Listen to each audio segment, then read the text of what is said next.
Ce fel de garanții de securitate oferă România Ucrainei, stat aflat în stare de război? Care mai este rolul Parlamentului dacă noi, aleșii poporului, nu suntem consultați în decizii atât de importante privind siguranța națională? Dragi români, încă de la începutul intervenției militare a Rusiei în Ucraina, România s-a pus la dispoziția guvernului de la Kiev, cu orice preț, cu orice risc, chiar cu cel al atragerii în conflict. Ne-am golit bugetul, ne-am sărăcit populația și am amanetat viitorul copiilor noștri, acumulând datorii cu dobânzi imense pentru a susține un război care nu este al nostru. Președintele României, Iohannis, a fost preocupat în ultimii ani doar de găsirea unui post în structurile nord-atlantice.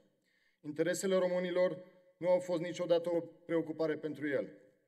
Din slugărnicia acestui președinte, care este interesat doar să se pună bine cu stăpânii de la Bruxelles, aflăm acum că se negociază statutul de garant de securitate al Ucrainei. Dar nu am aflat de la conducerea României, am aflat de la purtătorii de cuvânt ai Kievului. Tot de la Kiev am aflat în ce domenii ar urma să funcționeze respectivele garanții.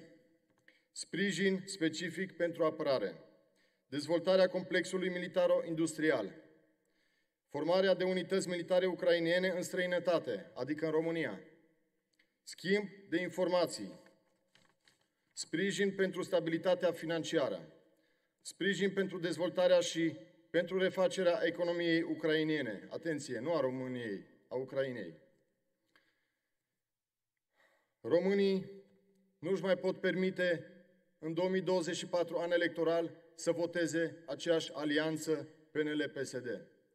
Românii nu mai pot să-și permită să voteze partidele USR-UDMR, care sunt dictatorii medicali din pandemie, care au șantajat românii să se vaccineze cu seruri declarate de însuși producătorul lor ca fiind experimentale și care provoacă grave efecte. Românii nu mai trebuie să voteze o alianță politică PNL-PSD, care în anul 2023 a plătit 25 de milioane de euro pentru a li se face propagandă și pentru a fi puși într-o lumină cât mai bună în fața electoratului deja dezorientat.